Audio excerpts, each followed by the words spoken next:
Bonjour à tous, j'espère que vous allez bien. Ici Alexandre Cordani pour un secret de pige. Aujourd'hui, j'ai l'honneur de recevoir Jonathan Vogt. J'espère que je prononce bien son nom de famille. C'est une personne que j'adore. C'est une personne que j'ai appris à connaître grâce à Secret de Pige, puisque en fait, c'est sa deuxième apparition dans cette émission. Et aujourd'hui, alors, Jonathan, il est coach, formateur spécialisé en pige immobilière. Donc, si jamais vous avez besoin de vous exercer à la pige, il est l'homme de la situation. Et la deuxième chose, c'est qu'il est conseiller immobilier pour un réseau qui s'appelle Expertimo. Pareil, je vous laisserai le contacter si jamais ça vous intéresse. Dans tous les cas, aujourd'hui, avec Jonathan, on va parler du mandat exclusif et il m'a susurré à l'oreille qu'il allait nous donner les 15 étapes clés pour pouvoir obtenir le mandat exclusif à coup sûr. Donc, on va l'attendre au tournant. On va voir un petit peu quelles sont ces étapes clés. Dans tous les cas, je pense que ça va vous intéresser. Je vous retrouve tout de suite après le générique avec Jonathan. À bientôt.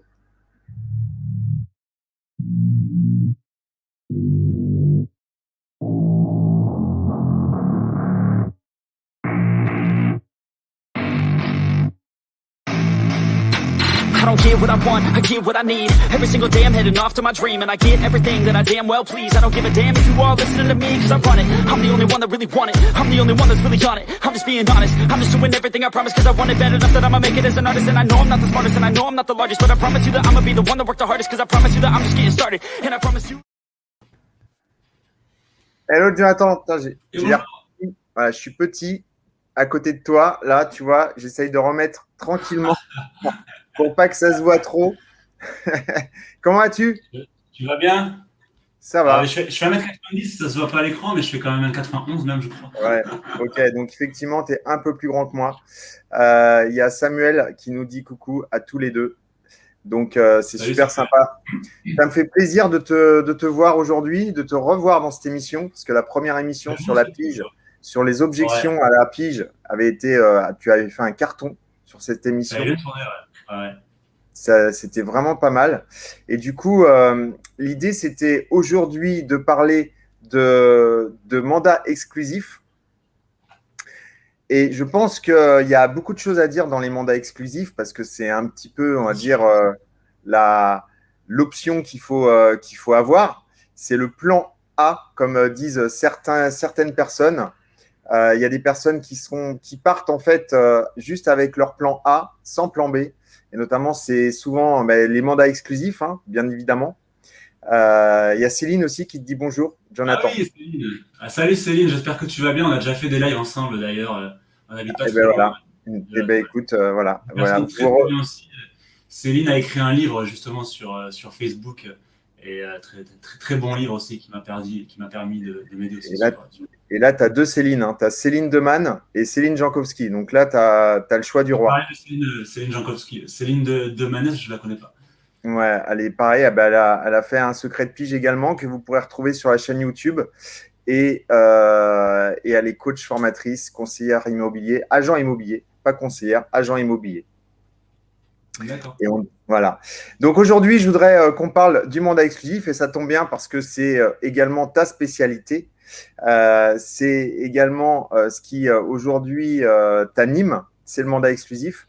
Tu m'as parlé une fois dans l'oreillette, je crois, en tout cas en off, que tu étais un spécialiste du mandat exclusif et que pour toi, tu Oh, as tu me la barotte ces là. Je- 15 étapes, ces 15 étapes clés que tu as toujours. Et donc, les gens, en fait, t'attendent, toutes les personnes qui regardent cette émission Ah ben aujourd'hui, voilà, tu me la t'attendent barottes. pour connaître ces 15 étapes clés. Ouais, ouais, c'est vrai que dans un rendez-vous vendeur, j'ai souvent constaté qu'il alors il y a pas de voilà, déjà pour commencer, il y a pas de règle en fait. Comme tu le disais, il y a pas de on ne sait pas ça va se passer comme ça et tu sais c'est comme à la pige hein. Le scénario c'est dangereux parce que si on est dans un scénario comme un robot et que finalement le prospect le vendeur nous sort du scénario, qu'est-ce qu'on fait? C'est la question elle est là.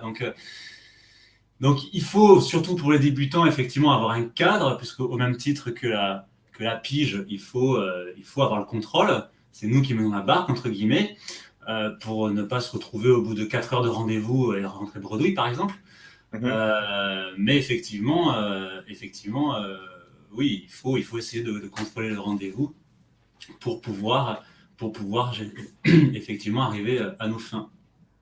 Quand tu dis que quand tu parles de t'as parlé de tu t'as dit qu'il fallait sortir d'un scénario, qu'il fallait effectivement pas avoir de scénario, tu parles de script, c'est ça? Toi, tu évites tout ce qui est script, hein, c'est ça? Ah oui, enfin script. Totalement. C'est bien de se préparer, mais en tout cas, pendant l'événement, non, il n'y a pas de script, ça c'est sûr. Okay. Parce que le problème, c'est que c'est dangereux. Tu sors du script, tu es perdu. Parce que tu es dans un tunnel, en gros. Et le problème, c'est que s'il y a un grain de sable, on sort du tunnel. Après, il faut savoir improviser, il faut pouvoir retomber sur ses pattes. Et quand on débute et qu'on n'est pas à l'aise, on va vite véhiculer une image où on va pas avoir confiance en soi, et le prospect va le sentir, et si on n'a pas confiance en nous, le prospect il va pas trop avoir confiance en nous en règle générale, et le prospect, le vendeur, il contractera pas avec quelqu'un en qui il n'a pas confiance. Ouais, tout à fait. D'où l'importance d'avoir le contrôle d'ailleurs. Tiens, il y a Ilias. Ah oui, Céline Demanès, ça me revient. After Work, effectivement. À l'époque, quand j'étais à fond, je créais des événements en guise de prospection, et je faisais des soirées After Work sur Saint-André-Cubzac. Ok. Et ça, c'était très intéressant pour créer du lien.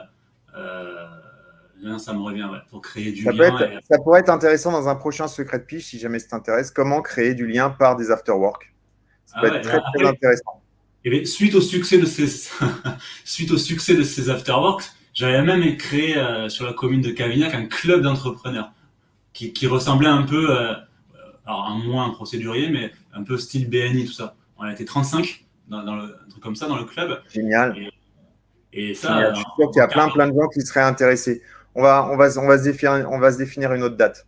Alors, pour le mandat exclusif, du coup, John, qu'est-ce qu'on pourrait dire en fait par rapport à ce mandat exclusif? Énormément de choses.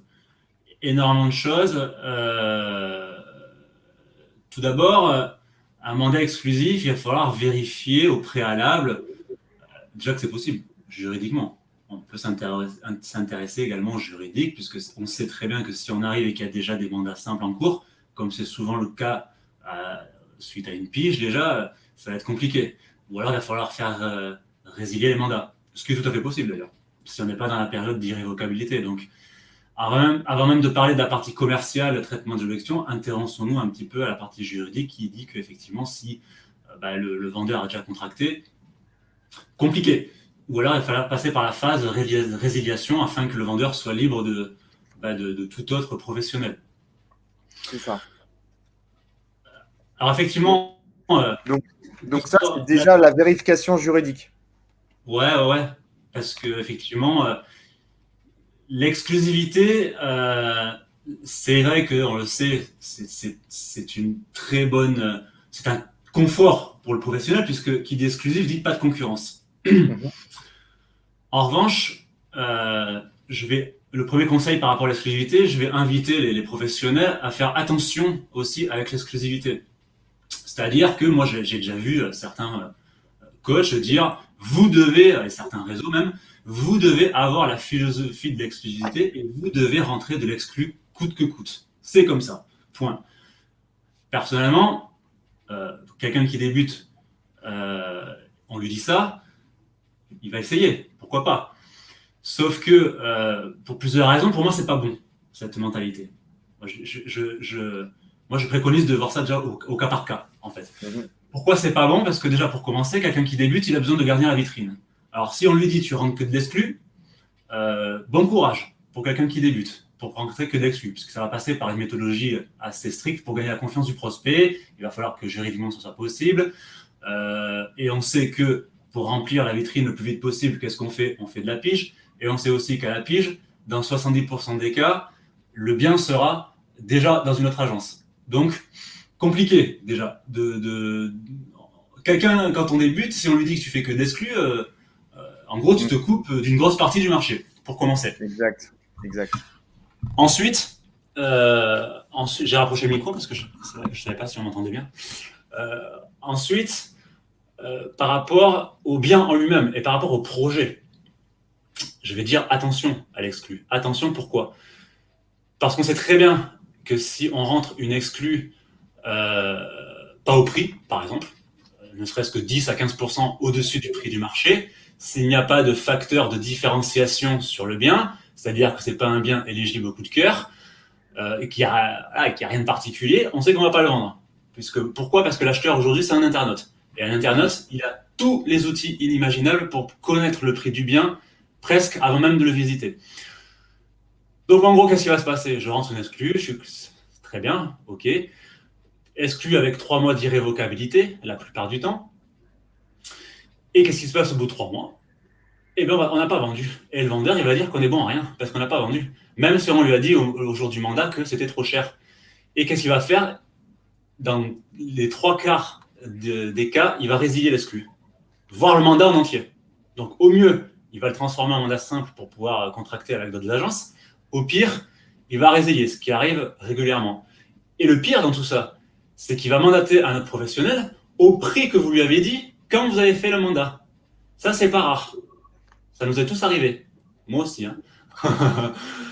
Donc, attention avec l'exclu, c'est un très bon outil, mais si c'est un outil que, alors déjà, on ne part pas dans l'idée de on va faire de l'exclu à tout prix, ça dépend du projet, et on n'enferme pas un vendeur dans une exclu si on sait que le projet ne tient pas la route ou que c'est trop cher, puisque, en fait, on va tout simplement travailler pour la concurrence, en fait. Moi, c'est comme ça que je vois les choses si on prend une exclu pas au prix. Si on obtient une exclu pas au prix. Tu as tout à fait raison. Une exclu pas au prix, de toute façon, ça ne va pas. Il y a un retour avec le micro, avec ton micro. J'ai l'impression que depuis que tu l'as rapproché, quand je parle. Non, ça va mieux ? C'est bon, je l'ai sorti. Ok, c'est bon. Pas de problème. Ok, donc du coup, première phase, la vérification juridique. Bien vérifier que le mandat, que le bien n'est pas déjà sous mandat, mandat simple.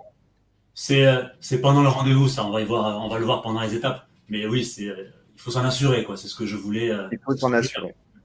Okay. D'ailleurs, c'est rigolo qu'on le dise parce que il y a quelques années, ça commence à faire un bon bout de temps que j'ai commencé la transaction. Le premier mandat que j'ai fait une exclue et il y avait un mandat simple en cours. Le premier. Hein. Et ils ont dénoncé le mandat simple ou c'était un mandat exclusif ? Finalement, tu n'avais pas vérifié qu'il y avait la possibilité de le faire ? En fait, non, je débutais et D'accord. Je sais pas pourquoi, j'ai cru que le mandat exclusif était plus fort que le mandat simple, donc ça l'écrasait. Enfin, je suis pas dans des délires. J'avais appelé à l'époque la responsable régionale dans le réseau Optimum à l'époque où j'étais et qui m'avait dit tu peux recommencer. Donc je suis retourné, j'ai fait résilier le mandat qu'il y avait et j'ai quand même fait une exclu derrière. Mais bravo. Voilà, c'est pour la petite anecdote. Et c'est dans les erreurs qu'on apprend, de toute façon. Ça, c'est les milliers d'erreurs qu'on fait encore aujourd'hui, que je fais encore aujourd'hui, mais c'est pas grave de faire une erreur. Pourquoi ? Parce qu'on est dans un métier où tout est lent. Donc, on fait une erreur. On a tout le temps pour la. Comme je le dis souvent à mes élèves, vous y allez, vous êtes un peu bancal sur les connaissances, mais ce qu'il ne faut pas oublier, c'est que le vendeur, il ne sait pas que vous êtes débutant. Et il ne sait pas que vous n'y connaissez peut-être, que vous êtes un peu léger, on va dire. Alors, je ne dis pas ne pas savoir. Hein. Si vous ne savez pas ce que c'est qu'un compromis de vente, attention. Mais être un peu léger, pour moi, c'est simple. Tu prends quelqu'un qui est un peu léger en termes juridiques, connaissances, tout ça, et tu mets, il est un excellent relationnel. Voilà. Tu mets à côté quelqu'un qui connaît tout, mais par contre, au niveau relationnel, zéro. Je suis quasiment sûr que dans plus de 90% des cas, la personne contractera avec le premier. C'est vraiment, on est vraiment dans un métier de relationnel. Hein. On est d'accord. Je suis tout à fait d'accord avec toi. Ouais. C'est vrai. Et on dit souvent fait est mieux que parfait. Donc, il faut se mettre en action et ensuite on voit ce qui se passe. C'est ça. Parce qu'il y en a, des fois, ils ont tendance à dire bon, je vais tout apprendre à 100%. Et quand je serai formé à 100%, je pars sur le terrain. Sauf que dans ce métier, c'est impossible d'être formé à 100%. C'est impossible. Mieux vaut partir, et parce qu'on le sait, c'est un métier qu'on apprend sur le terrain de toute façon, beaucoup. Et faire ses armes sur le terrain, faire des erreurs, les rectifier et mettre en avant le relationnel plutôt que d'apprendre tout, parce que sinon ça peut prendre des années, quoi, en fait. Exactement. Exactement. Alors pour en revenir aux étapes, Ouais. effectivement, là c'est vraiment sur la structure parce que c'est vrai voilà, souvent quand on débute ou même parfois après avec l'expérience, tu sais, on prend des automatismes. Parfois, ça peut arriver, ça m'est arrivé effectivement de me remettre en question. Je fais tiens, ça fait un moment que je fais des rendez-vous vendeurs, des estimes, puis rien qui rentre. Ils me rappellent pas ou je relance. Il faudrait peut-être que je corrige des trucs. Et c'est vrai que c'est pas moi qui l'ai inventé, hein. Beaucoup travaillent comme ça, je pense aussi. Hein. Mais j'ai constaté que pendant les rendez-vous vendeurs, il y avait quand même des étapes. On va dire des étapes. Et avoir le contrôle sur les étapes, surtout quand on débute, pour moi, est très important pour faire professionnel, pour gagner la confiance du prospect. Parce qu'encore une fois, plus on se démarquera avec une structure carrée, professionnelle, avec vraiment axé sur le conseil, et plus le prospect nous fera confiance, en fait, tout simplement. Et plus il nous fera confiance, plus on augmente les chances de contracter une exclue. Donc, en fait, la première étape commence avant même d'être chez le vendeur. La première étape, c'est la préparation. Un rendez-vous vendeur, ça se prépare. Peu importe quel a été le canal où le prospect nous a sollicité ou si on a fait une pige, peu importe, un rendez-vous vendeur, ça se prépare. Comment on prépare un rendez-vous vendeur ? Évidemment, il y a toute la préparation matérielle, ça, c'est évident, mais c'est quand même toujours bien de le rappeler, hein. Ses documents, son book, télémètre, etc.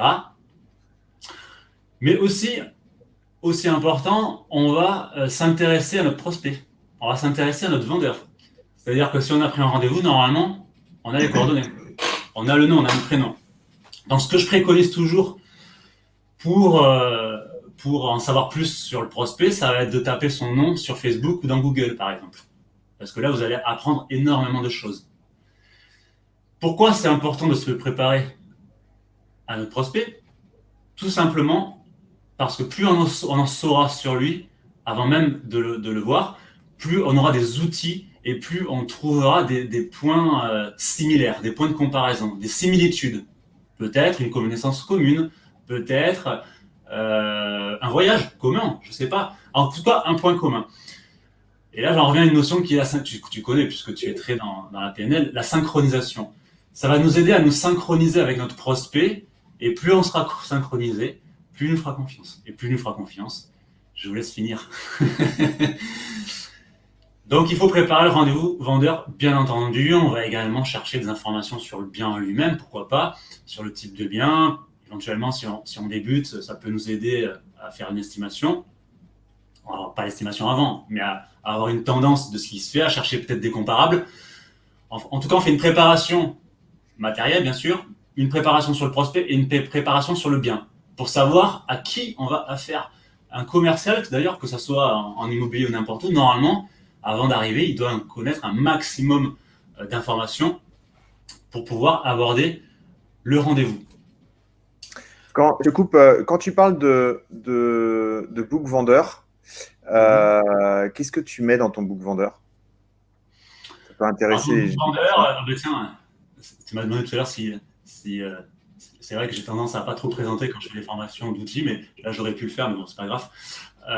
Qu'est-ce que je fais ? Qu'est-ce que je mets ? Je mets une présentation du réseau, une présentation de ma personne, une présentation surtout en fait, c'est plus psychologique. J'ai un book, mais je m'en sers quasiment jamais en réalité. Ça fait plus pro, ça fait structuré, c'est plus tape à l'œil. Par contre, il y a 2 documents dedans dont je me sers souvent. C'est la liste des supports sur les. Alors, en gros, c'est comme ça. Voilà comment je vais faire, monsieur le vendeur, pour pouvoir capter des prospects et vendre votre bien. Et là, je vais sortir éventuellement toute une liste de sites, je vais sortir les réseaux sociaux, je vais sortir mon fichier de prospect interne, je vais sortir également un plan d'action. Le plan d'action est un outil très intéressant pour contracter une exclue. Pourquoi ? Parce que regardez, monsieur le vendeur, voici une feuille avec 30 points, on les coche toutes. Et s'il y a un point que je ne fais pas, vous résiliez le mandat quand vous voulez. Donc là, c'est intéressant pour l'engagement. Tu pourras nous partager ton plan d'action? Ouais, bien sûr. C'est tout à fait possible. En fait, c'est tout ce qu'on fait pendant la transaction. Hein, Oui, mais c'est intéressant. Ça peut être intéressant. Il faut aussi s'imaginer que les gens qui nous regardent ne sont pas tous des professionnels de l'immobilier depuis beaucoup d'années. Ils n'ont pas forcément tous la super formation, etc., avec Jonathan qui les a aidés. Et du coup, peut-être que ce plan d'action, ils ne l'ont pas. Et ça peut être hyper intéressant de pouvoir le partager, en fait. Donc, si éventuellement tu as un lien, quelque chose pour nous le partager après, ce serait cool. Si tu pouvais, ce serait cool. Oui, c'est tout à fait possible. J'ai Samuel qui me demande de quel outil d'estimation utilises-tu? Est-ce que tu as un outil particulier? Alors, les outils d'estimation, oui, bien sûr, il y a plein d'outils. On va les classer en plusieurs catégories. J'ai envie de dire tout d'abord, la plus importante, c'est l'Argus de l'immobilier. C'est ce qui s'est vendu. Donc, les outils qu'on va trouver, ça va être principalement la base DVF, le site des notaires. C'est les transactions qui se sont vendues. Le prix de l'immobilier, c'est ça. Le prix de l'immobilier, c'est ce qui s'est vendu. Ça, c'est très intéressant. Ensuite, on peut faire aussi des études comparatives de marché sur ce qu'il y a à vendre. Donc, Se Loger, Le Bon Coin et compagnie. Bon, ça, évidemment, ça sera plus cher, puisque ce sont des prix qui n'ont pas encore été négociés. Mais c'est intéressant, puisque ça nous permet d'avoir une tendance des prix qui sont pratiqués sur le marché. Ensuite, vous pouvez aussi vous aider des sites, des comparateurs et des outils à l'estimation comme Meilleur Agent et la Cotimo. Voilà. La Cotimo, c'est intéressant pour avoir les prix au mètre carré du secteur, pour avoir des comparables. Il y a un outil, je crois qu'il y a un simulateur aussi. Et Meilleur Agent, il y a un simulateur. Alors, attention avec les simulateurs, parce que très souvent, ça donne une tendance, mais les fourchettes sont très larges. Donc, vous allez avoir bien genre entre 200 et 260 000. Donc, ça demandera bien sûr à être affiné. Et j'insiste sur Meilleur Agent, attention également, parce qu'il y a un outil dans Meilleur Agent qui s'appelle la carte de prospection, dont je suis abonné d'ailleurs. Et en fait, c'est simple. L'outil, c'est quoi? C'est que quand un particulier fait une estimation, l'outil va dire, il y aura une carte en fait, et des pictogrammes, enfin des cercles, des pastilles sur le pâté de maison où a été faite l'estimation. Donc ça, c'est super intéressant pour le professionnel, puisque dès qu'un particulier fait une estimation, ça lui rapporte le pâté de maison où a été faite l'estimation. Sauf que si vous, en tant que professionnel, vous faites la même démarche, vous risquez d'envoyer de l'information à vos concurrents. Donc attention avec le simulateur Meilleur Agent. Voilà, juste petite parenthèse. Puis après, les outils, ça sera surtout votre connaissance locale du marché, c'est-à-dire aller sur le terrain. Pour moi, c'est le meilleur outil. Vos biens vendus propres. Ok, donc en fait, la première clé, c'est vraiment s'intéresser au marché, s'intéresser aux clients, s'intéresser aux biens, connaître son prix, connaître les prix du marché de manière à pouvoir se faire déjà une préestimation avant d'aller chez le client. C'est-à-dire connaître à peu près les prix du marché. Une bonne préparation. Surtout pour les débutants, effectivement. Ouais. Alors, un professionnel, quelqu'un qui est expérimenté sur son secteur, il va se préparer, pas forcément sur les prix, parce qu'un expérimenté, à peine il est devant la maison, il sait à peu près, sauf cas particulier. Mais pour un débutant, oui, c'est important pour moi. C'est important. Oui. Parce que si la personne veut contracter tout de suite et qu'on n'a aucune idée du prix, ça va être compliqué, quoi. Non, mais de toute façon, ce que tu fais, je le fais aussi. Et c'est vrai que c'est très, très intéressant de pouvoir comparer ce qui est comparable de manière à pouvoir, effectivement, derrière, arriver à une vraie connaissance du marché, ce qui permet en fait au vendeur, parce que le vendeur, lui, on ne sait pas finalement quel est son niveau d'éducation par rapport au marché. Et donc, il est intéressant de pouvoir, comme ça, lui montrer que nous sommes, nous, éduqués parce qu'on s'est renseigné, qu'on connaît notre marché, et du coup, lui apporter les preuves par écrit que le prix du marché, c'est tant. Et je pense que c'est hyper intéressant. Ouais. Donc là, maintenant, première étape, deuxième étape, quand on arrive chez le prospect, l'accueil, ça prend quelques secondes. Bon, bien sûr, les règles de base, sourire, on peut, moi je le fais, pour envoyer de la reconnaissance. Moi, je propose toujours si j'aime des choses. Après, voilà, chacun veut faire comme il veut, c'est subjectif, il y en a qui le font, il y en a qui ne font pas, je ne juge pas, mais moi je le propose. Ça envoie de la reconnaissance, on respecte le prospect. On rappelle l'heure du rendez-vous, c'est bien, pour rappeler la ponctualité. Puis voilà, ça dure quelques secondes. Ensuite, on va rentrer dans l'étape suivante que j'appelle la phase d'adaptation. Je ne sais pas si tu le ressens, mais c'est toujours une période pendant quelques secondes où ça flotte. Tu sais, on rentre dans le bien et très souvent, le prospect vous regarde et il ne sait pas, en fait. Il ne sait pas ce qui va se passer.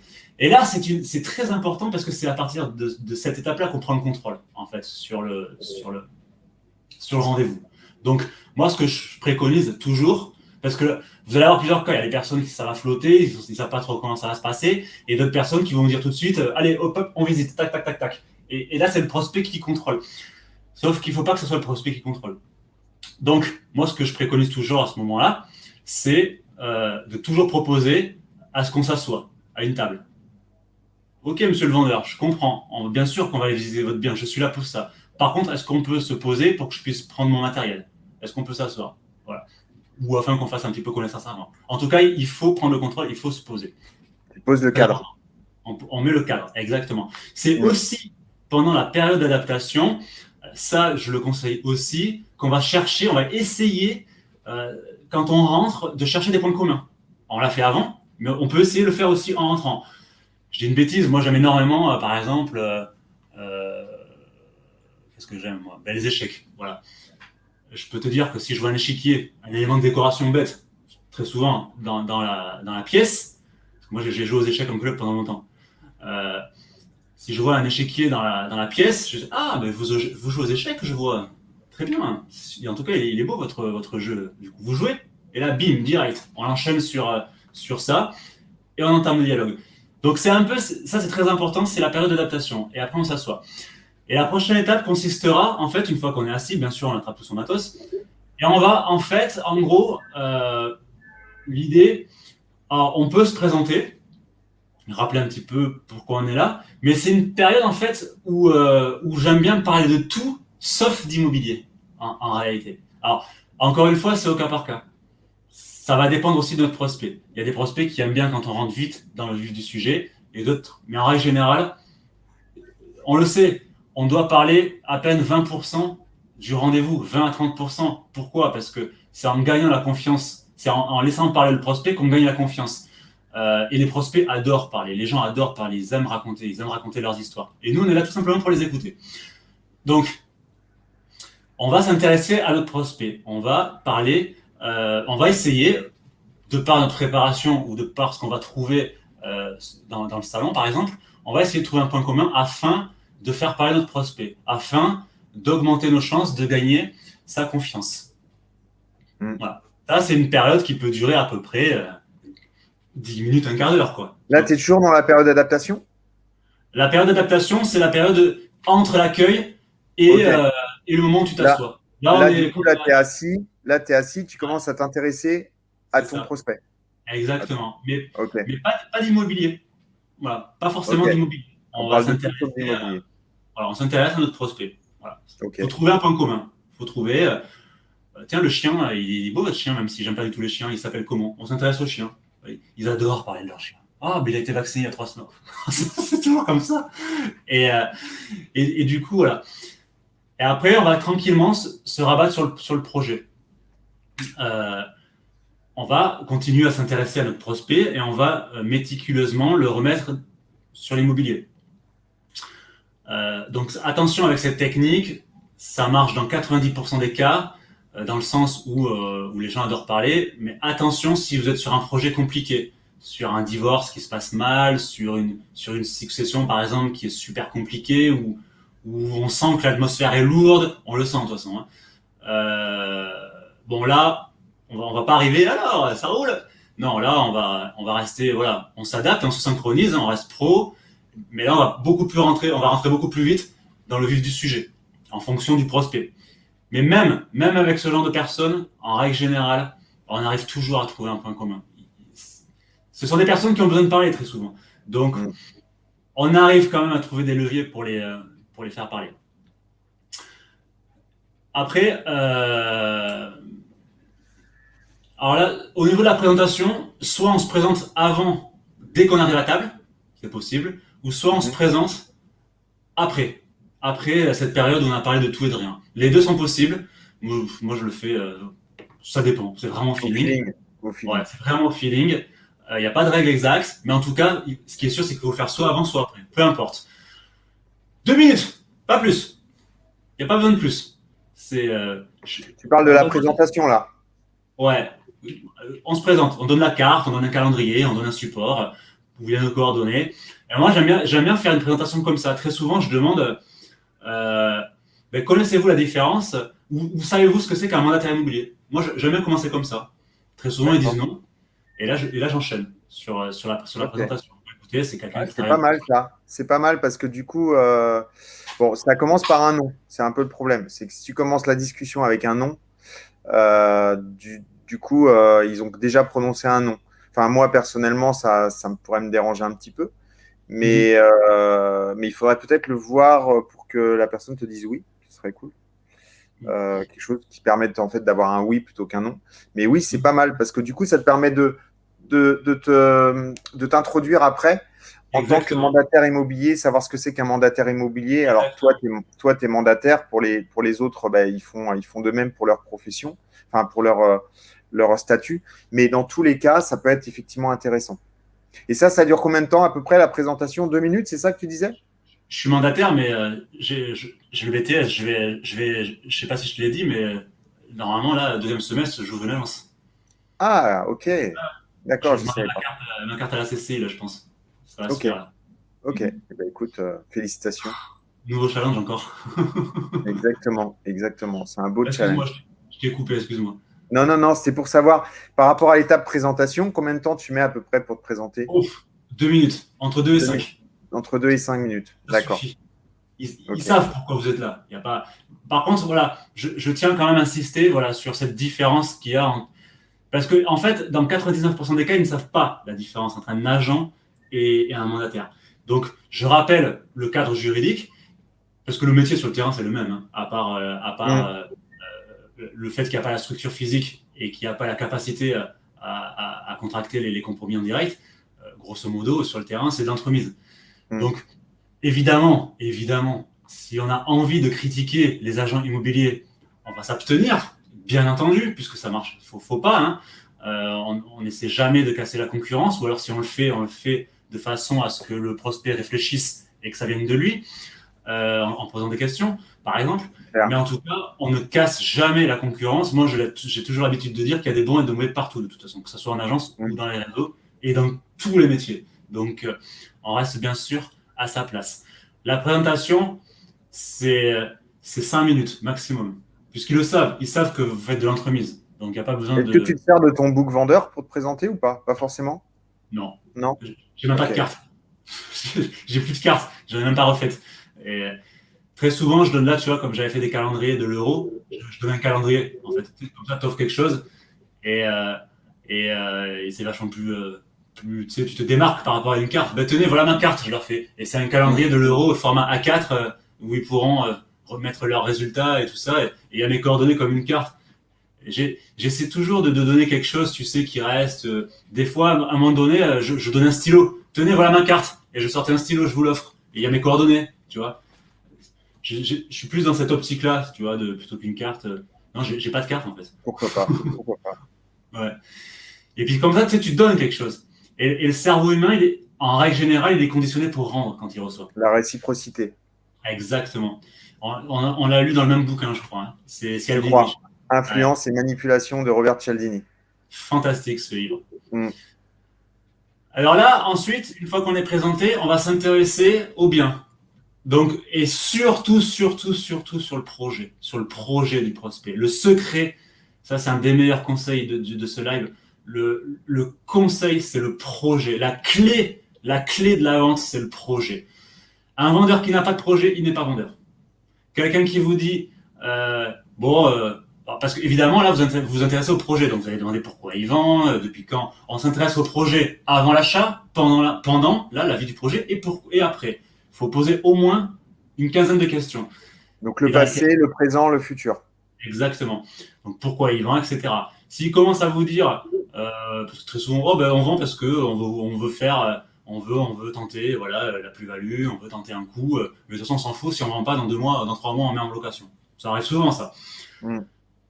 Si, de par l'estimation, de par l'avis de valeur, effectivement, vous vous entendez pas, comme c'est souvent le cas dans ce genre de cas, et qu'il vous dit, bah, voilà, vous publiez à 250, alors que vous savez que ça partira jamais à plus de 210 ou 220, pour moi, il n'est pas vendeur. Donc moi, je ne contracte pas. Là, je ne fais pas de mandat. C'est vraiment le projet, en fait. Par contre, quelqu'un qui vous dit qu'il est muté dans 3 mois et qu'il a besoin de vendre, croyez-moi qu'il vous écoutera plus sur la vie de valeur. Ce qui est intéressant, c'est d'expliquer pourquoi tu interroges sur le passé.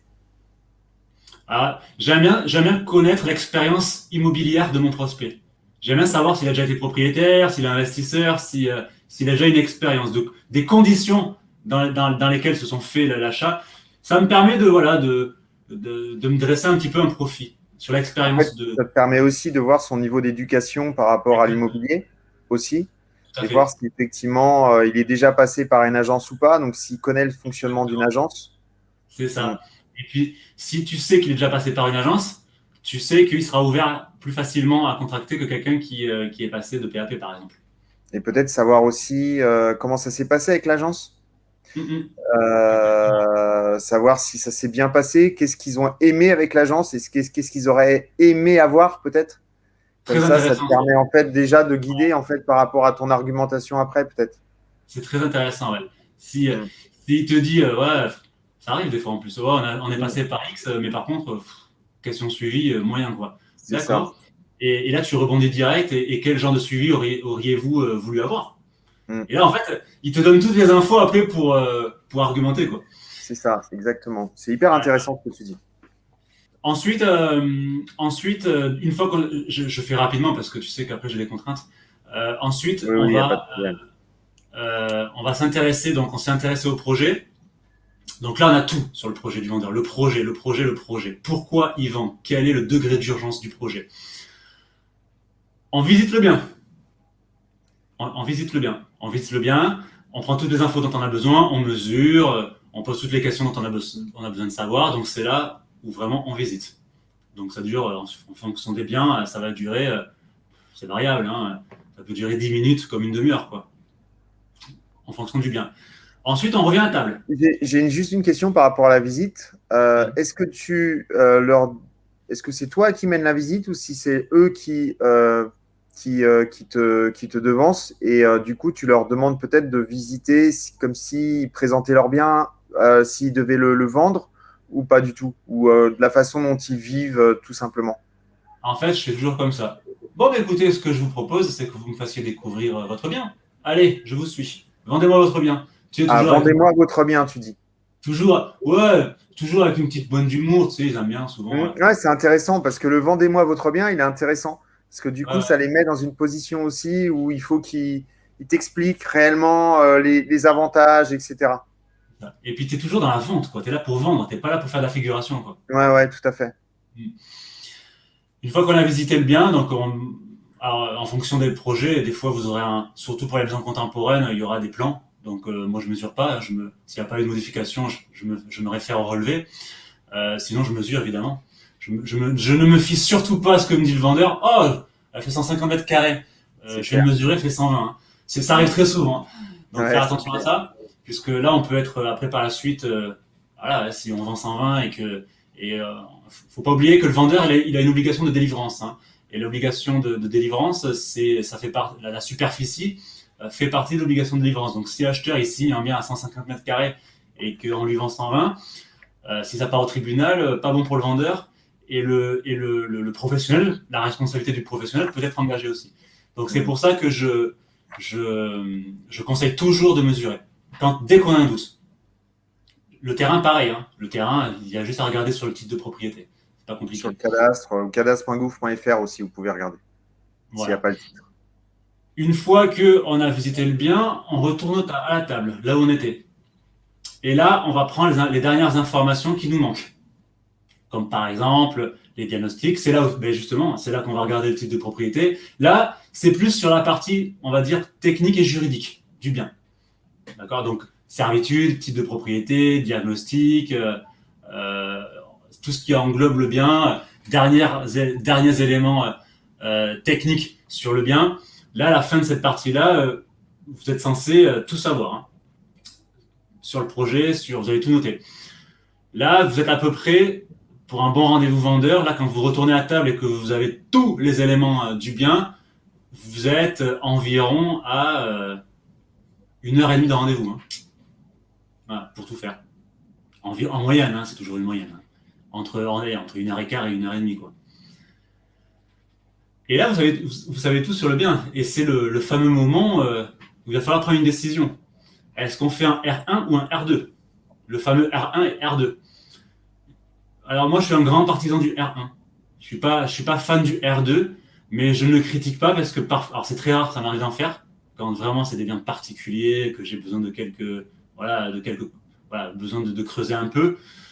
Mais non, moi je suis partisan de contracter tout de suite. Je suis pas là je suis là pour contracter. Moi je suis pas là pour. Alors sauf si vraiment le projet est pas encore mûr, hein, ça arrive aussi bien sûr. Mais en tout cas, si le projet est concret, je fais pas de R2, ça c'est sûr. Les R2, pour moi, c'est que quand le projet est pas mûr, quand vraiment on n'arrive pas à contracter tout de suite. Ou alors éventuellement, quand on a un doute sur le prix, qu'on a besoin de réfléchir, pourquoi pas. Mais je suis plus fan pour le R1 puisqu'on prend des risques, en fait. On prend des risques quand entre-temps, il y a un confrère qui passe et qui signe l'exclu. On prend des risques qu'ils ne nous reçoivent plus. On prend des risques pour moi. Donc, on est là. On sait qu'en plus, on a un métier où le temps, c'est important. Il faut... Alors, en fait, si tu as fait ta préestimation, etc., donc du coup, tu as déjà beaucoup de valeurs, beaucoup d'informations avec toi, c'est vrai que le R1 peut être intéressant. Si tu vas un peu les mains dans les poches ou tu as des données que tu n'as pas pour pouvoir exactement faire une véritable estimation, tu es obligé de passer en R2. Et tu perds du temps. Pour moi, c'est une perte de temps. Donc, on en revient à la préparation. Ok, oui, exactement. Bon, on va partir du principe qu'on fait un R1. Ouais, exactement, ouais. Donc, parce qu'après le R2, finalement, c'est pareil. Tu reviens et tu reprends le rendez-vous à ce stade. C'est à peu près pareil. Mais il va falloir annoncer le prix. Il va falloir annoncer le prix. Normalement, si vous connaissez votre secteur, vous le connaissez. Ou si vous ne le connaissez pas, vous partez sur un R2.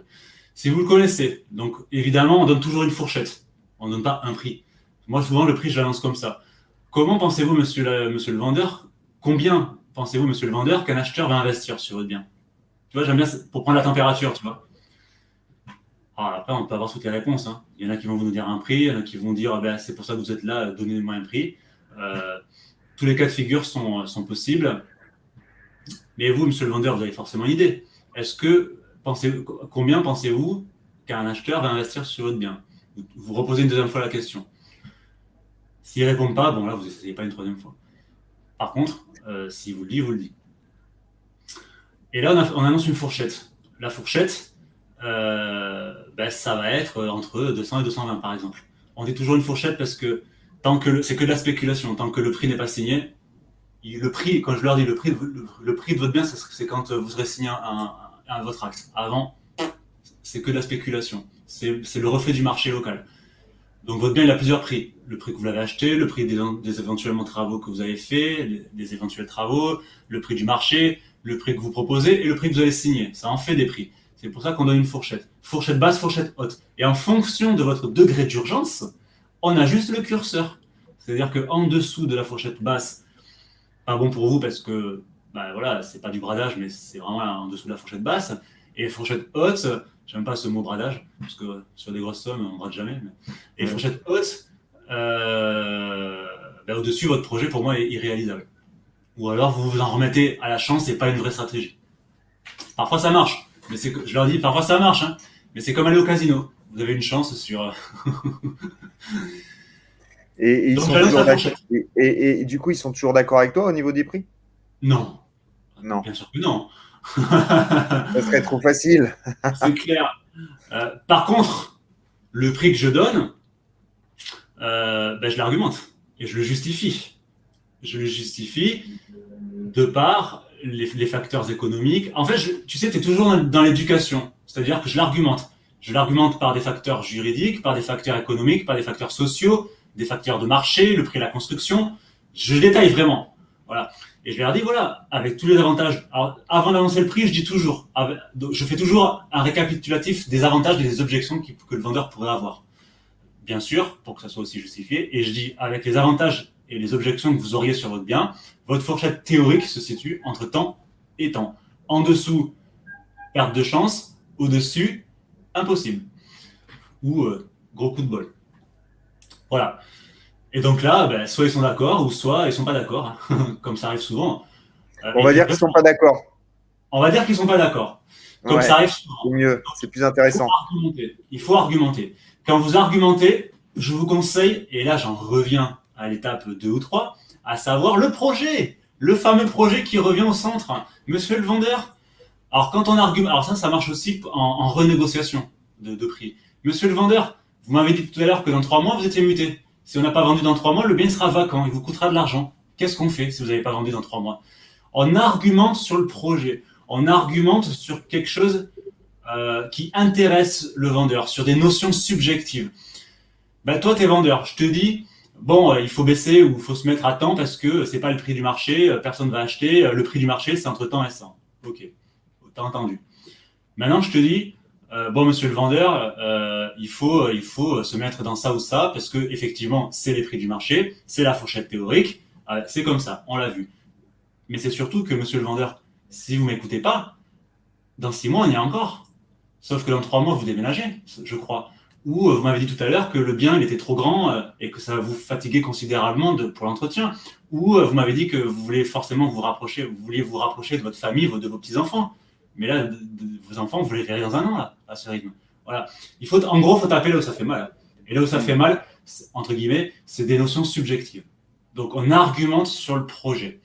Alors, ça ne marche pas évidemment à 100%, parce qu'il n'y a rien qui marche à 100%. Par contre, ce qui est sûr, c'est qu'on augmente considérablement les chances que le prospect l'écoute, mais l'intègre surtout. Donc, on argumente sur ça.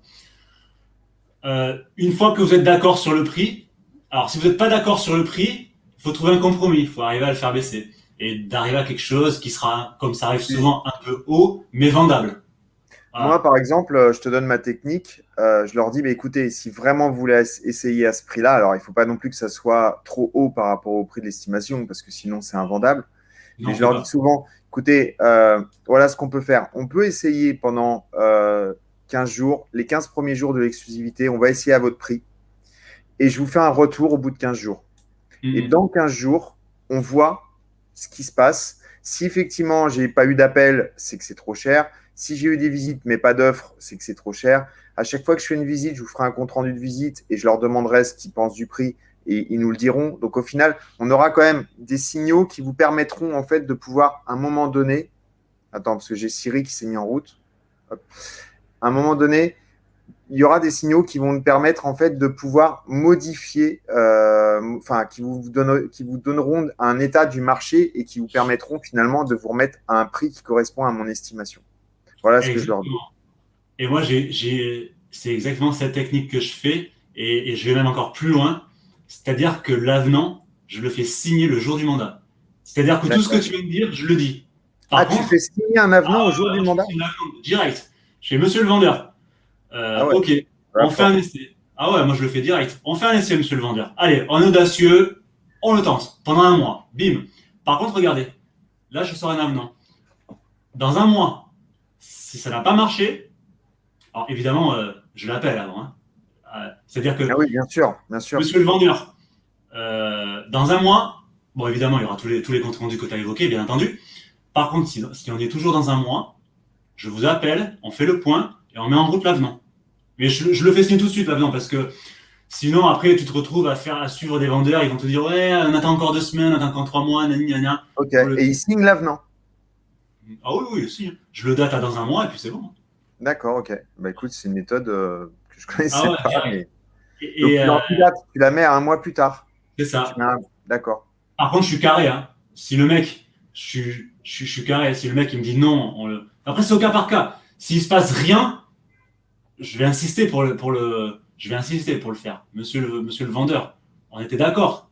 On a fait l'avenant et tout. Vous étiez d'accord. Voilà, tu vois, c'est plus pour vraiment c'est plus un engagement moral, tu vois. J'ai compris. Maintenant, s'il me dit non, on le fait pas, je le ferai pas. Mais par contre, je vais lui dire, écoutez, on va en rester là. Moi, j'ai aucun. Parce qu'on le sait que ça marchera pas. Donc, si lui, il comprend pas et qu'il veut pas, moi j'arrête. C'est pas un problème. Je dépense de l'argent pour vous. Je suis pas là pour perdre de l'argent. Hein. Donc effectivement, ouais. C'est plus sur l'engagement moral que juridique, si tu veux. Ok, d'accord. Mais oui, il le signe sans problème, généralement. Ok, super. Donc après, voilà, toute la phase des traitements des objections, hein, c'est classique, hein, s'il n'est pas d'accord. Tu peux la reprendre rapidement pour les personnes qui te regardent et qui n'ont pas vu le traitement d'objection? Rapide, hein, juste rapide. Ouais, l'entonnoir. Ouais. Par exemple, écoutez, monsieur, moi, je ne veux pas de mandat exclusif. Ah, Je suis tout à fait d'accord avec vous, mais je ne veux pas signer de mandat exclusif. donc c'est comme pour la pige, première étape, on accepte. Oui, monsieur le vendeur, je l'entends, je comprends. Effectivement, monsieur le vendeur, j'entends que vous ne souhaitez pas aujourd'hui de mandat exclusif. Deuxième étape, on demande pourquoi. Qu'est-ce qui fait qu'aujourd'hui, parce que si tu en es au mandat, c'est que derrière, tu as présenté tous tes services. Hein. Qu'est-ce qui fait, monsieur le vendeur, que vous ne souhaitez pas contracter le mandat? Il va te donner. Moi, je trouve normal que vous soyez 3. En fait, pour moi, plus il y a d'agences et plus j'ai de chances de vendre. Très bien.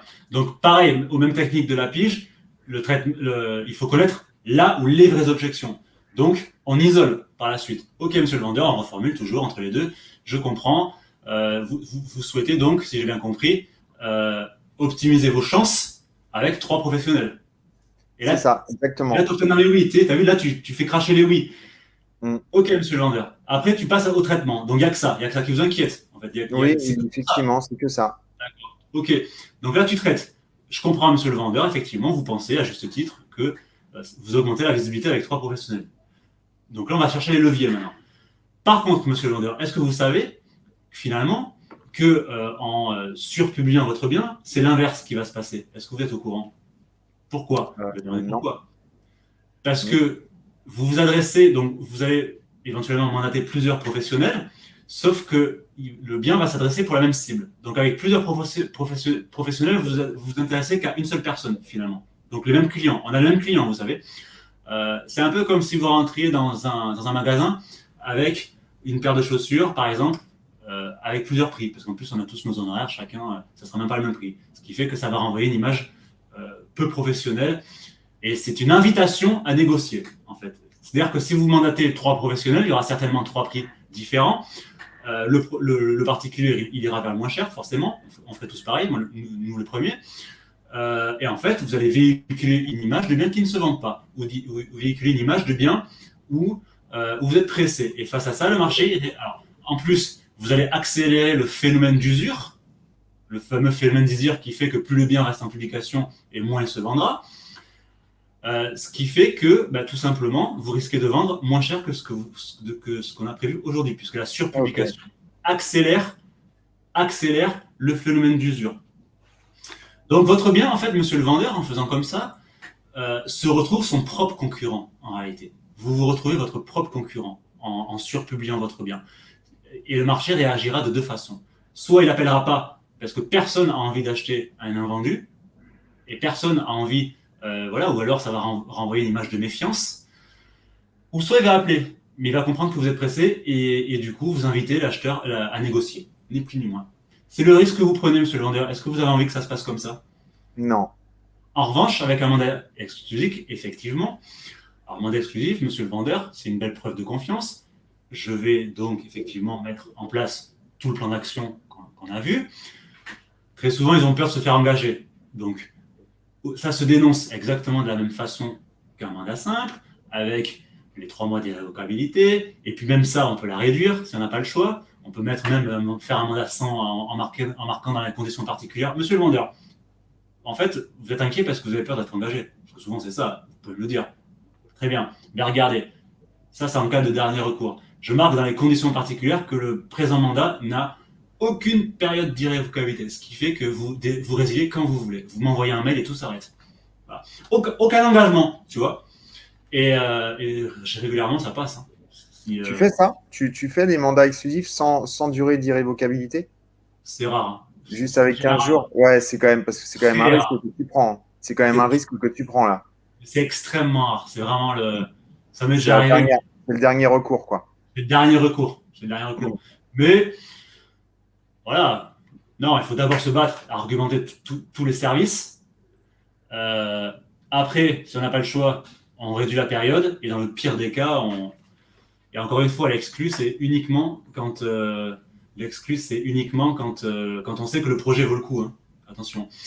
Et l'exclu, ça ne se demande pas, bien entendu. Quand j'aborde la partie mandat, j'aime bien faire comme ça. Alors, monsieur le vendeur, connaissez-vous les différentes options qui s'offrent à vous pour que je puisse vendre votre bien? Tu vois, déjà, je ne parle pas de mandat, je parle d'options. Écoutez, je vous les décortique. De toute façon, il n'y a pas de bonne ou de mauvaise option. Chaque projet est unique, chaque projet est différent. Et chaque projet a besoin, en gros, de son option, de son mandat. Vous avez d'abord le mandat simple, je décortique. La semi-exclue, je décortique. Et l'exclu, je décortique. Et je vais l'orienter, en fait. C'est-à-dire que je vais lui faire comprendre qu'il en a besoin, en fait, de l'exclu. De par tout l'engagement d'action, tout ce que je vais faire, tous les services, tout le fait qu'en fait, il va comprendre qu'avec moi, il n'aura rien à faire, en fait. C'est-à-dire que je travaille pour lui à partir d'aujourd'hui, et la seule chose qu'il aura à faire, c'est de signer le compromis. Et tout le reste, je fais tout. Donc, je les oriente très souvent vers la semi-exclue ou l'exclu. C'est-à-dire que je commence par l'exclu. Bon, moi, vu votre projet, vous m'avez dit que vous n'avez pas le temps de vous en occuper, sauf faire de ma part, donc on revient à ce qu'on a noté. Vous m'avez dit qu'en question juridique, un peu bancale, il va falloir que vous gériez les visites, que vous gériez la partie juridique entre le compromis et l'acte, qui est la période la plus délicate. Est-ce que vous avez, sachant que 40% des transactions entre particuliers ne vont pas jusqu'au bout, est-ce que c'est un risque à prendre? Voilà. Donc j'emmène à faire réfléchir en fait le prospect, le vendeur, à ce que finalement ce soit presque lui qui la demande. Et très souvent, hein, pas tout le temps bien sûr, mais très souvent, en fait l'exclu c'est pas mal. J'ai aussi des arguments un petit peu externes, c'est-à-dire que sur ce loger on peut mettre en avant la géolocalisation. Ouais. Parce qu'on le sait, un acheteur achète la maison, mais il achète d'abord un environnement et un emplacement. Donc, je peux mettre en avant ça, parce que ça permet de vendre plus vite. Et je peux dire aussi, si le bien en vaut la peine, que j'investis dans un photographe professionnel. Voilà, c'est un argument intéressant aussi. Voilà. Écoutez, monsieur le vendeur, vous me faites confiance sur une exclue au prix que vous savez que vous allez vendre. Vous pouvez payer 70 € pour un photographe et pour avoir l'exclu. Moi, je l'ai déjà fait plein de fois et c'est super intéressant. Voilà. Oui, tu amènes l'outil, le service en plus, mais c'est pas un argument de prise au départ, dès le départ en fait, parce que il y a beaucoup de conseillers immobiliers aujourd'hui qui utilisent les outils comme étant quelque chose, un véritable argument, mais qu'ils utilisent dès le début en fait. Alors que toi, tu l'utilises plus comme la cerise sur le gâteau final, en disant je vous offre ça parce que ça me fait plaisir et parce que votre bien il en vaut la peine. Et il faut que je vais vous aider à le vendre plus vite. Exactement, c'est la cerise sur le gâteau. Il faut vraiment mettre l'accent sur le service. C'est-à-dire qu'aujourd'hui, un particulier, s'il se débrouille, sa baraque, il la vend, sans problème. Donc, il attend une expérience. Le prospect, il attend une expérience. Il faut que le service soit au-dessus de ce qu'il espère. Voilà, le secret, il est là. Et là, les portes seront ouvertes. C'est-à-dire que quand on est vraiment... tu sais, ça s'apparente un peu avec du contenu marketing. C'est-à-dire qu'il faut lui faire titiller l'envie, il faut que ça devienne presque irrésistible de contracter, quoi. Et ça passe effectivement par du relationnel, par l'éducation, par le conseil, par le service et effectivement des prestations comme le photographe qui peuvent être intéressantes. Ouais, exact. Et n'oubliez pas surtout, très important aussi, la personne, le réseau ou l'agence, le réseau surtout en l'occurrence, c'est un véhicule pour que le mandataire puisse travailler, puisque le mandataire travaille sous la carte professionnelle. Donc le réseau, on en parle, c'est quand même important. Par contre, sur les 2 heures de rendez-vous, c'est 10 minutes. La personne avec qui le vendeur travaille, c'est pas le réseau, c'est Alexandre Cordani, c'est Jonathan Wurtz. C'est vraiment une question d'humain, encore une fois, une question de relationnel. Donc il faut que la personne contracte par l'intermédiaire du réseau avec Alexandre Cordani ou Jonathan Wurtz. C'est vraiment du relationnel. Voilà. On doit se vendre à nous, en fait. Tu mets l'appui sur la personne, sur le personal branding. Et ça C'est ça. tombe bien parce que tu es en train de parler de ce dont on va parler ce soir Ah ouais? dans le secret de pige à 20h du personal branding. D'accord. Et c'est vrai que c'est intéressant parce que y a encore beaucoup de gens aujourd'hui qui mettent leur réseau en avant et qui n'ont pas compris que le conseiller immobilier, que la personne va finalement contracter avec la personne qui est en face d'elle et non pas forcément le réseau immobilier Intel, que ce soit Orpi, ERA, Keller Williams ou d'autres. Et ben, c'est principalement d'abord la personne qui est en face d'eux. Et ça, c'est hyper important. Exactement. Et alors le réseau, on peut en parler parce qu'il y a des arguments qui sont quand même forts. Hein. La synergie d'un réseau, c'est vrai que dans les réseaux, il y a des affaires qui se font, hein, inter-réseau. Donc ça, c'est des arguments qu'on peut, monsieur le vendeur, vous signez un mandat avec une personne, mais derrière, vous avez un réseau de 3000 personnes qui sont source de prospects. Donc on peut l'amener, ça aussi, on l'entend. Hein. Ça, c'est très intéressant. Mais en tout cas, c'est important, ça sert d'argument, mais il faut mettre en avant la personne puisque la personne veut avoir affaire à un humain. Cool. Ouais, exactement. Est-ce que tu as fini dans les étapes ou pas là? Ben là, on était sur la partie du coup argumentaire, on va dire. Ouais. Euh, euh, Qu'est-ce Après, qui il faut reste? contracter. Il faut Contracter contracter. après. Ok. Rédaction du mandat. Donc, rédaction du mandat, il faut s'entraîner à remplir des mandats les yeux fermés parce que très souvent, il y a un blanc pendant qu'on rédige. Et s'il y a un blanc, c'est une porte ouverte à une objection de dernière minute. Donc, pendant qu'on rédige le mandat, il faut essayer de revenir sur le point commun du début ou sur ce qu'on veut, mais en tout cas, il faut parler. Il faut trouver quand même quelque chose à dire pour que la personne, on ne sait jamais si elle avait une dernière objection de dernière minute qu'on n'avait pas prévue, ne la dise pas. Et puis après c'est les photos. Hein. Donc pour les photos, évidemment, les photos, on va faire en sorte que le bien soit sous son meilleur jour. Parfois, c'est vraiment le bazar chez les gens. Est-ce Donc que on tu range. prends un autre rendez-vous dans ce cas-là? Non, quasiment jamais. Je range. Jamais? Ah ouais, moi je Tu range. rentres. Je range D'accord. tout. La baraque, elle est mise. Dans 90% des cas, la maison est mieux rangée quand je pars que quand j'arrive. Quand tu es arrivé. Dans 90% des cas. Donc les photos, bon, le grand angle, aujourd'hui, c'est plus une option. Ouais. Voilà, on prend au moins 20 photos, voilà, pour Tu après. as un appareil que tu utilises pour les photos ou c'est ton Le smartphone Samsung, D'accord, ok. Samsung, Ok, c'est avec un grand angle. Avec un assez, grand angle. ouais, assez exceptionnel, le rendu. Et après les photos, c'est le congé. Et le Ok. congé, ben, alors pour le congé, moi, ce que je conseille, pour toujours avoir un coup d'avance, je conseille toujours de fixer un rendez-vous de suivi, tout de suite. Tout de suite. Monsieur le vendeur, ok, c'est bon. Allez, félicitations, merci pour votre confiance. Je vais tout faire pour faire aboutir votre projet. Par contre, vous l'avez compris, le service, pour moi, c'est primordial. Et la qualité de la relation qu'on va avoir. Donc, on prend tout de suite rendez-vous pour un rendez-vous de suivi dans un mois. Un mois, c'est bien. Et on se revoit dans un mois et on fait le point de tout ce qui s'est passé. Ça, c'est très bon aussi. Ok. Ça peut. Donc un rendez-vous de suivi physiquement. Ouais, ouais, physique, ouais. Physique. Ouais. Euh, Ça, c'est intéressant parce que rappelez-vous qu'il y a 14 jours de rétractation suite à la Mm. rédaction du mandat. Et si un confrère passe derrière que le vendeur ne vous l'a pas dit, comme ça arrive régulièrement, bah, ça peut éviter que vous receviez une lettre de relance, une lettre de résiliation. Quoi. Et justement, par rapport au délai de rétractation, est-ce que ça vaut pas le coup finalement de prendre rendez-vous au bout de 14 jours plutôt qu'un mois? J'ai dit un mois, mais ça peut être 14 jours. Hein.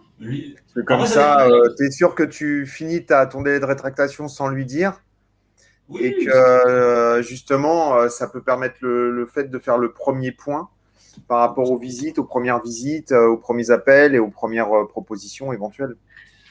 oui, et effectivement, je vois dans le texte qu'il y a quelqu'un qui a mis le délai dépend du secteur, et ça c'est vrai, euh, au même titre que le suivi de la pige, c'est clair qu'un suivi en zone tendue, à Paris, ne va pas être du tout le même qu'un suivi dans Ouais, le Cantal. bien sûr, ce qui est normal, ce qui est tout à Donc, fait normal. en fonction des zones, effectivement, le suivi ne sera pas le même, puisqu'on a des zones où le bien se vend en 24 heures, et d'autres, pour le même bien, il faudra 3 mois. Donc, en fonction de la zone, évidemment, on adapte. Ça c'est sûr. C'est clair, c'est clair. Est-ce qu'on peut revoir les différentes phases du coup? Il y avait la vérification, non, il y avait la préparation avant le rendez-vous. C'était la première phase. Et je peux même encore faire mieux. Je peux te filer mon cours, le lien, et si tu veux, tu pourras le mettre sous la vidéo. Ah bah Comme oui, ça, carrément. Ah bah génial. je vais t'envoyer. Comme ça, les gens pourront le travailler. Ok, Parce que super, je pré- super. comme ça, les gens auront tout. Et c'est un cours complet sur le rendez-vous en 15 étapes. Alors Sur là, le j'ai vraiment rendez-vous. été synthétique, hein, le cours est plus détaillé. Voilà. Parce qu'il va Ok, falloir que j'y cool, aille. Donc, super. si des personnes Et ont des ben, questions, et ben génial. Envoie-moi le lien et je le mettrai sur le YouTube. Comme ça, les gens pourront le voir. t'as un Euh, chat, et, t'as un et- chat là dans le. Je peux le mettre dans le oui, chat? oui, oui, bien sûr. Tu peux le mettre dans le, ben là où tu vois voilà, tu l'as mis. Ah oui, tu me l'as envoyé dans le chat privé là. Ah, Ok. Non, mais c'est pas grave. voilà. Je vais le mettre dans les commentaires. Tac. Mais ce qu'il y a, c'est que ça va partir que sur YouTube là. Là, le résultat sera que sur YouTube, mais je le partagerai également sur Facebook. Super. Je l'ai Super. enregistré. Je l'ai enregistré. Je te remercie énormément, Jonathan, pour ce secret de pige qui était très complet. Il y a Cinderella qui te dit merci, vous êtes un amour, monsieur Vogt. Donc voilà, c'est une belle déclaration. Et en Je tout fais cas, souvent ces.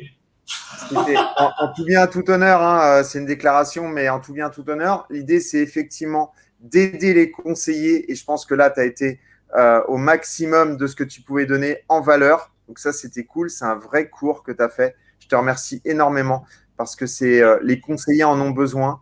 Et on s'imagine vraiment pas. Voilà. Ben, Samuel a dit merci, Jonathan. C'est très intéressant. Perso, je ne suis pas in love avec toi.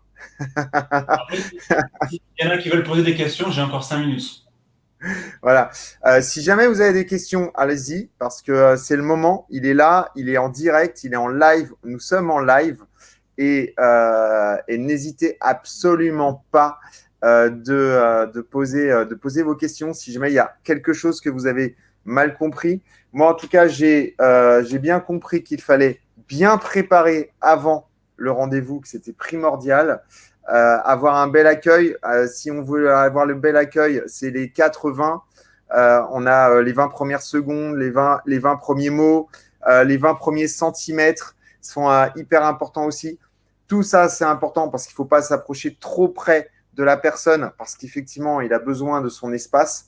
Et quand on s'approche trop des gens, et ben, forcément, il recule. Essayez de faire l'essai. Vous allez voir qu'à partir du moment où vous vous rapprochez trop d'une personne, la personne va se mettre à reculer parce qu'on a Ouais. tous besoin d'un espace. La Et distance sociale. la distance, exactement. Surtout là, en ce moment, avec le Covid, c'est encore Oh mieux là de se préparer. Voilà. Mais c'est sûr que c'est important. Et c'est pour ça qu'on parle des 20 centimètres.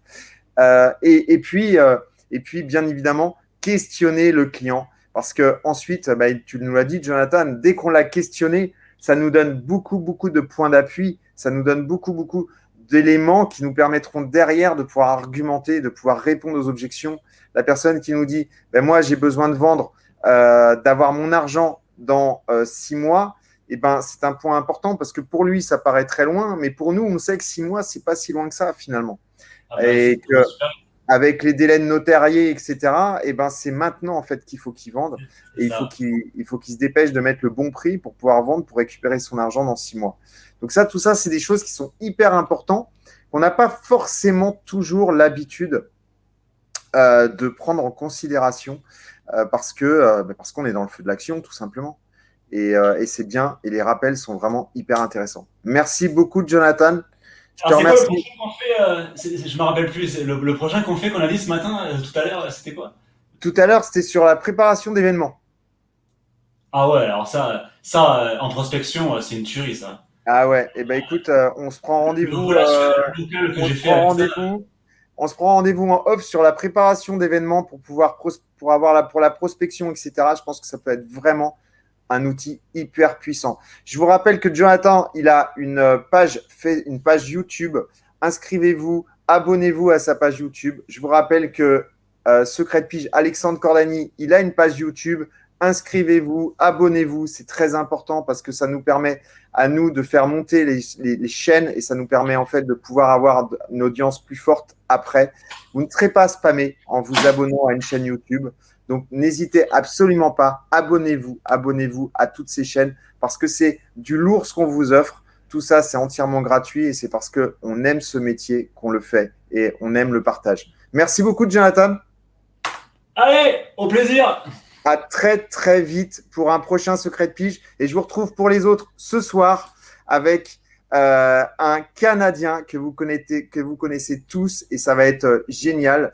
On va être ce soir en direct du personal branding. À ce soir. Bye bye, au revoir. Salut, Jonathan. Ciao, ciao.